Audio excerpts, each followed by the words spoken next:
I'm joined now by candidate for governor of California, Tom Steyer. Tom, thanks so much for joining me. Brian, thanks a lot for having me. So first and foremost, California has emerged as the principal weapon to wield against Donald Trump. We've seen that at play in the redistricting wars. Donald Trump thought that he could issue his clarion call and that Texas and all of these other Republican states would just redraw their maps and deliver a scientifically engineered majority to Republicans in the House. California stepped up and neutralized that effort by Trump and Republicans. When we've seen California also lead the way in terms of first suing Donald Trump when he deployed those troops to Los Angeles. So on issue after issue, California has served as a bulwark against the worst successes of the Trump administration. And so how do you view California, if you become governor, as an obstacle, as a weapon to wield against an administration for whom rules don't apply? Well, Brian, let's start with California. California is the biggest, most populous state in the country. It's got the most dynamic economy. We have a value system that is very, very different from this administration. And therefore, it's incumbent on us to lead and to stand up to Donald Trump and his administration at every step of the way. And let me say that I've been doing that for a long time. In his first administration, I organized a group called Need to Impeach that got 8 million people to support the impeachment of Donald Trump, including 1 million Californians. In Prop 50, I give it tons of credit to Governor Newsom for initiating that, for getting it on the ballot. But I continued my efforts to stand up to Trump in that by running ads saying clearly, he's trying to steal another election. We have to stand up to him. That's our job. The only thing a bully understands is strength, and we need to be strong and stand up to him at every occasion. And honestly, that's what California's role must be, and that's what I've been doing for a long time. Let's talk about climate, because I know that that's a principal issue for you. And so how do you view California's role in terms of combating the climate crisis, recognizing that this is a federal government that isn't interested in doing anything to combat climate change, and in fact is exacerbating the effects of climate change? And frankly, because this has become a culture war issue, you have half the country that's not going to view climate or tackling climate change as something worth doing.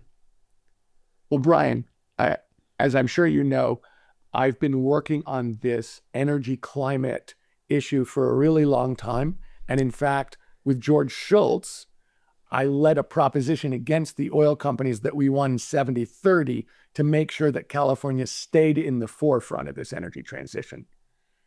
But let me say this, I also wrote a book, which is the answer to your question, which is I wrote a book a year and a half ago called Cheaper, Faster, Better: How We Win the Climate Struggle. And that's my point is, when we look at what's going on in energy, when we look at what's going on in emissions, the first thing we have to know is for it to work, we have to have an alternative that is cheaper, faster, and better. And the good news is we do. If you look at the cost of renewables, they are much, much cheaper than fossil fuels. Technology is on our side. California is leading in terms of developing the new technologies and implementing them. So when we think about the climate struggle, when we think about the energy transition, we're going to have to make it work from the standpoint of business and serving Californian citizens. Look, we are in a affordability crisis. We need to drive down the cost of electricity for Californian citizens because it's double the national average. But we also need to drive down the cost of electricity for California businesses, because to the extent that electricity is a major cost in your business and you compete with businesses outside the state and outside the country, it's critical we drive down those costs. The good news is we absolutely can. We have to change the way we're structured. We are depending on monopolies right now for electricity, which are famously inefficient and expensive. So when we think about climate, we've got to remember first and foremost, it has to work for California families. It has to work for California businesses. And the good news is it does work right now. California is leading the way. We have to prove this is the way to go. It's much better for everybody. What is one thing that the Newsom administration has done the best, and one thing you think the Newsom administration has done the worst? In terms of climate? In terms of anything governing. Look, I agree with Gavin Newsom's values and policies in a great number of ways. And I think that the thing that Californian citizens as a group appreciate the most in what he's done as governor, particularly recently, is standing up to Donald Trump as a representative of the state and as a representative of democratic values. I think that everybody really appreciates that. I think it's also true for us to address the affordability crisis, we're going to have to do things differently. We're going to have to take on some of the structures and some of the status quo special interests that are in charge. And I think for that to happen, we're going to have somebody who owes no allegiance to them, who is simply representing the working families of California and who can get results. And let me say, I don't know anything to those people. I don't know anything to those companies. And over the last 15 years, I have taken on the oil companies and beaten them. I have taken on the tobacco companies and beaten them. And I've taken on out-of-state corporations, huge out-of-state corporations that were paying lower California income taxes on their California earnings than California companies. So I believe that I have a history of being willing to take on the structural problems in our state that are bedeviling working families, getting results, and really producing billions of dollars a year for Californian education and healthcare without charging Californian citizens a nickel. I think that's what we need, to be honest, Brian. Can you talk a little bit about your stance on housing? Because we've seen an exodus of Californians to other states, oftentimes red states. And as we head toward the 2030 census and subsequent censuses, we're going to see the extent to which having a population that is not growing as fast as other states is going to have some impact electorally speaking as well. We've already seen California lose electoral votes to other states that continue to grow faster than this one. And so in terms of housing and building enough of a supply for people to actually stay here, can you speak about your stance on that? Absolutely. Look, I love California. Californians love California. The problem for Californians is they can't afford to live in California. And that starts in a major way with housing. Why are rents so high? Because we don't have enough houses. Why is it so expensive to buy a house? Because we don't have enough houses. And why do we have this huge homelessness issue? Because we don't have enough houses. So when you look, what I've said is we will build 1 million houses. Right now, we're averaging 88,000 a year. That's not nearly enough to meet the demand. And so let's talk about what is getting in the way from us building houses that are affordable for working Californians. And I think people have started to realize that part of this is overregulation, multiple jurisdictions, multiple permits, and zoning problems. I can say, like, I have friends, by the way, who are just trying to build a house here where I live in Los Angeles, and they'll have to wait 14 to 16 months just for I think it's called the CEQA, California Environment Quality Act, CEQA. So, I mean, 16 months of just carrying costs just so that they can build one home where a previous home had already existed is a little bit missing the plot. Absolutely unacceptable. Absolutely unacceptable. And so that's what I'm talking about. We have got to change this. We have gotten to shorten the time. It's incredibly expensive, not just for your friends building a single family house. How about for somebody who's trying to build a multifamily apartment building that he or she is going to rent out? It is absolute. We are so over-regulating. We're regulating to the point of the perfect is the enemy of the good. We've got to change that. We've got to change outdated zoning rules. But the other thing that's really true here, Brian, and there is no one silver bullet here. There are multiple things that have to be done for us to get the results we want. But the other thing we need to do is we need to be using new technology, new innovative ways of building houses to drive down the costs. And so my pledge was 1 million houses during the 4 years that I'm governor. And that will be a case of zeroing in explicitly on all the things I just described. And more than that, thinking creatively about how to do this.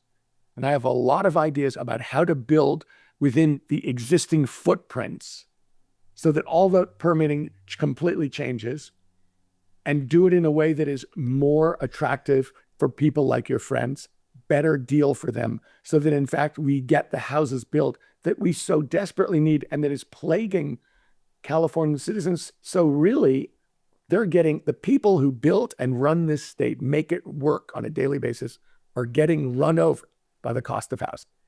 And finally, the last issue that I want to talk about is something that's really close to my heart. Is why I moved out to LA, which was to work in the entertainment industry.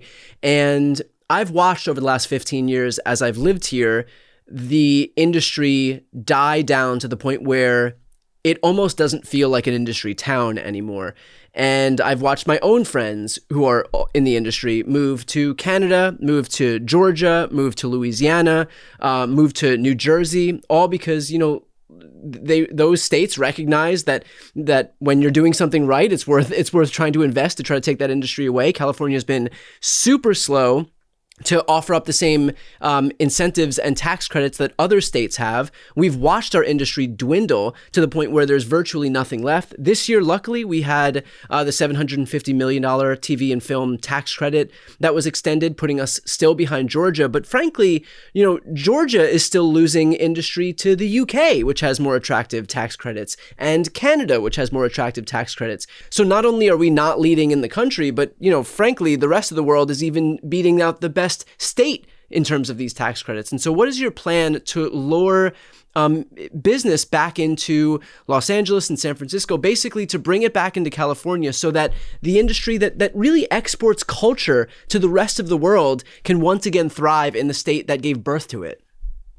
Well, Brian, the first thing that you're talking about is putting in the subsidies that let us compete with the subsidies from other states and other countries.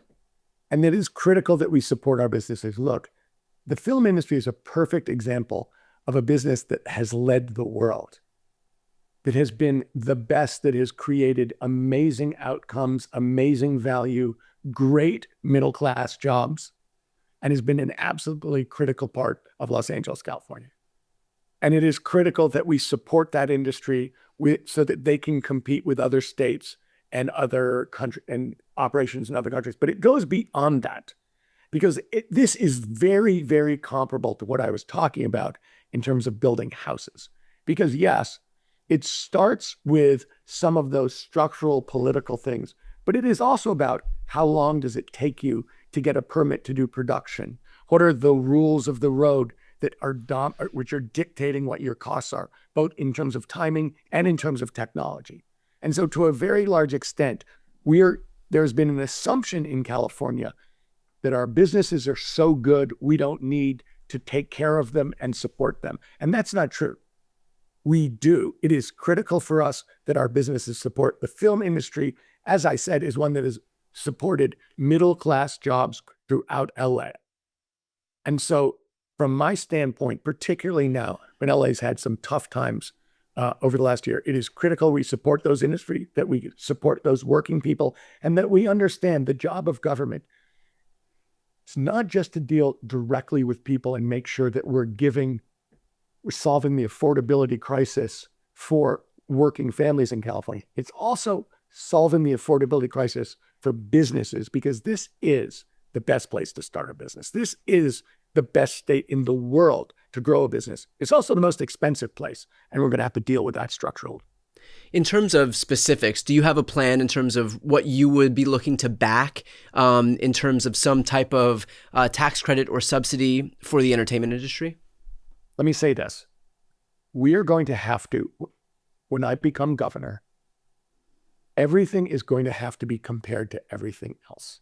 So when we go and look, what I will do is go line by line on the costs of production in Los Angeles, California, and look to see where are the places, without getting rid of necessary regulation, but the places where we can reduce costs dramatically, to see where people are doing, out competing us, and make sure we change those, Brian. Okay. But that is going to be a job going in. I looked at what was passed this year, which was $750 million, and I understand that. But to me, in every one of these instances, it's a change in the way we view the relationship between government and Californian citizens and their need to be able to afford to live here, and government and California businesses, where you have to understand, we want them to be good citizens of our state, and we want to support them by providing an ecosystem, an atmosphere that lets them succeed on a global basis. You know, I'd asked Eric Swalwell this question, and he backed a $3 billion tax credit. I've personally been in favor of an uncapped tax credit. There was an impact study done by LAEDC after the $350 million tax credit. So not this iteration of the tax credit, the previous one. And it showed that for every dollar that was invested, every dollar that was offered up as part of the tax credit, that it returned $1.07. And that wasn't as expansive a study as I think the state would have liked, because it doesn't show full downstream impacts. It's not just, above the line and below the line performers and producers and writers, actors, whatever it may be. It's also local businesses. It's also restaurants, and it's florists, and it's hotels. All of that kind of flourishes as the result of investing in this industry. And so is there a world where, depending on what things look like, looking at impact studies, depending on what things look like when you do your research into this, that you would support something in the ballpark of what Swalwell is suggesting, which is $3 billion, or even what I'm suggesting, which is an uncapped tax credit, so that we could bring all business back? We can all make up numbers in the air, and it's easy for me to agree to something. But the truth is this: when the time comes, we're going to have a specific budget. We're going to have a certain amount of money. We're going to have to look and see what the competing needs are. But I will say this: do I consider it a critical aspect of Los Angeles' success to make sure that the entertainment industry continues to be led from Los Angeles, that it continues to provide the kind of middle-class employment that it has traditionally? Absolutely. But to me, it's a question of just subsidies is just a start. From my standpoint, looking at all the costs and changing the way we do business as a state government and local governments to make it less expensive to produce entertainment in Los Angeles is critical. So the idea of throwing out a big number, I consider to be superficial. The critical question is, are we providing enough money and an environment for them to compete and succeed worldwide? And that would be my goal. I think the idea of knowing exactly what the right number is silly. All right. Well, we will leave it there. Tom Steyer, thank you so much. And for anybody looking to donate to his campaign, I'm going to put the link to the website right here on the screen and also in the post description of this video. Best of luck in the campaign trail. Thanks, Brian. Thank you very much.